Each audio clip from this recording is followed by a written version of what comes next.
Okay, we're going to take a good look at your swimming. Now, of course, we've got all the information you need on a great stroke in the Library of Success. Lots of videos, have a look at them. I'm saying the same things over and over again. So what I'm going to do is just make some key points that we're going to aim for. Then I'll be looking at your stroke and the vision of you and seeing where we're falling short or not. The first thing we're looking for is an early catch. So the hand goes into the water here and we're catching straight away, catching the water. So you've got to pop that elbow a little bit, activate your back and pull it through, right? Catching the water straight away. Your hand, your fingertips need to point down to the ground as soon as possible. Not arrow through and all the way out there and let them fall down and then turn it. From the top, about 10 centimeters under, grab that water and pull it back. Now, when I was young, we used to do like a snaking thing from in front of your shoulder over to the other hip and back around like a big S. No, now we go straight. In, catch, straight to the hip, all the way down to the thigh and pull it out. So when it comes out, your thumb is scraping right down near your knee and you push that out straight. Don't turn the hand, don't turn the hand, don't slice it. Don't make an easy way out. Don't let go of your catch. So you get your catch here, early, boom, all the way, all the way, all the way, all the way, and then all the way out, boom. Pass the leg there. That's the way to do it. Now that was a bit ungraceful, but don't worry, got the point across.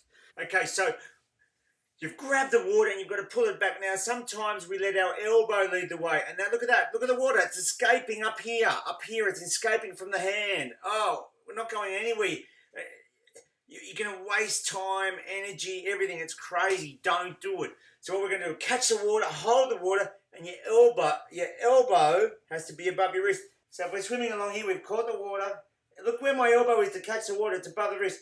You've got to keep that position, elbow above the wrist. Hold it, hold it, hold it, and then push.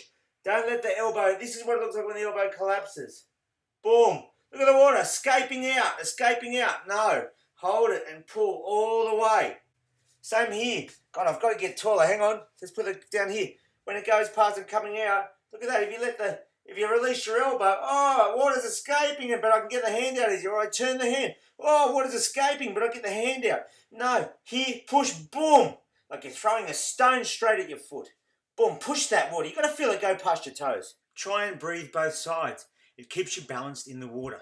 You breathe when the opposite hand goes into the water. So when the wrist breaks, it gets to the wrist, you're catching the water there, that's when you take your breath, boom, and pull it through. Use your core strength and your glutes. So have your belly button in, your glutes activated, so you're not over-rotating all the time. You want to stay nice and level. You only need one eye out of the water to breathe, so not too much. A lot of people are turning around looking up at the sky. It's too much. Shoulders go down, hips go down, then your legs kicking out to keep you balanced, and you look like an octopus. No good. Keep kicking throughout, it gives you balance. When you kick, you don't break the water, so you're not like boom, boom, boom out the top of the water. It's furious, and the water's going everywhere, but you're not. You're not going anywhere. All you want is your feet just to the top of the water, making it boil from the glutes and the hips rather than from the knees, right? Ankles are relaxed and toes are pointing towards each other. So now we'll take a look at your stroke. Geoff, you're a good swimmer, strong and fast, but there's some technical things we can work on. I think a lot of times you're over-rotating and you can really see that through your hips as much as your shoulders. You need to get a bit more discipline in your breathing. You can breathe both sides. Sometimes you breathe on one side for 4 strokes in a row and you do one bilateral and then you breathe on the other side for a while, which I suppose keeps you even, but if we're trying to improve your body rotation, it's better to go one and then the other.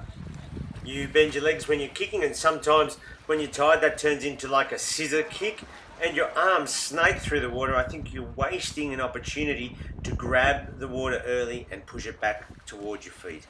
Let's take a closer look. If you want to swim powerfully and fast, you cannot over-rotate. Here are some diagrams of the correct rotations of some great swimmers. Now let's have a look at yours. So when you're swimming, your right shoulder is basically underneath your left there, and it happens on both sides. You favour breathing on your left side, but look at that, you turn right around, and as the picture rolls on, we'll see it's your hips as well, like your whole body. It's like you're on a turning. Well, look, you're bending your leg there as well. That's all part of it, and that doesn't make for an effective kick. Here we go again. We're breathing on the right side, are we? Yes, we are, and you're still doing it. So it's both sides. Okay, now you seem to breathe on the, oh, look at that bent leg again. You seem to breathe on get going on one side and stay on that one side for a while. Let's improve your discipline and get you doing 3 strokes, 1 breath, 3 strokes, 1 breath, and that is going to help even up some of that rotation. When you are swimming, you must be looking straight down at the floor, not ahead of you underwater. That throws everything out with your hips and your kicks and everything. So let's have a look at you when you're swimming. I think you're coming up here. Look at you, looking straight down the barrel of the camera, ahead all the time. And you can see the impact it's having on your stroke and your kick. So let's get that head looking straight down at the floor. And what about your kick? You regularly bend your leg. Here you are, left leg bent. Then the right leg's out of the water on the top, fully bent.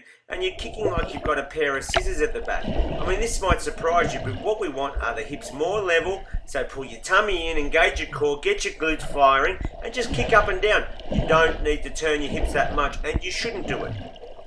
Just imagine we're swimming in sand, Geoff, and you put your hand in and you've got to push the sand back towards your feet to make you go forward. If it was sand, there is no way that you would stretch your arm out like you do and then let it fall down for 1.5 feet before it threw any sand back at your feet, because it'd be exhausting. You just wouldn't be able to do it. But you're not getting any efficiency out of your stroke, especially the front part of it, because you're only engaging the water when you pull it back to your shoulder. So we arrow in too close to your head. Look at you looking up. Then we have a little kink in the arm to straighten it out. Then you sweave to one side.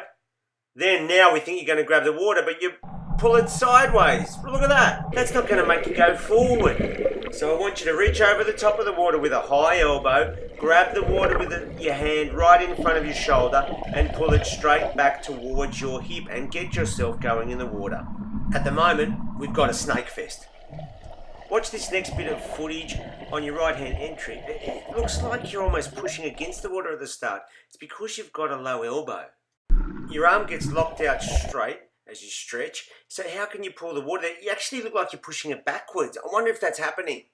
So then you waste time and energy repositioning the arm so that it can be effective. Wouldn't it be better to catch the water early and pull it straight back for the whole stroke instead of just this short part? The left arm is very similar, but I think it catches the water earlier. I mean, have a look at this picture. I think you're effective here with your left arm, which is probably what, is a saving grace for you. So you can do it, but we just have to get that effective part of your stroke, that good catch, close to the top of the water where your hand enters, not down around your shoulder or even a little bit behind. Okay, so we're going to pull it straight, we're not going to snake, and we're going to get that early catch. We're not going to look forward underwater, we're going to look down at the floor. Your fingers must also be pointed at the floor of the pool or the ocean as soon as possible in your stroke and throughout. That's how you hold the water. You only want to turn your head enough for one eye to get out to breathe. Use your core and your glutes to keep your body straight in the water. And remember, think about your kicking. We cannot be bending from the knees all the time. You want a nice kick, even if you have to reduce it, but just straight from the hips up and down. That will keep you stable in the water, and that's important for you and your stroke and getting an early and powerful catch.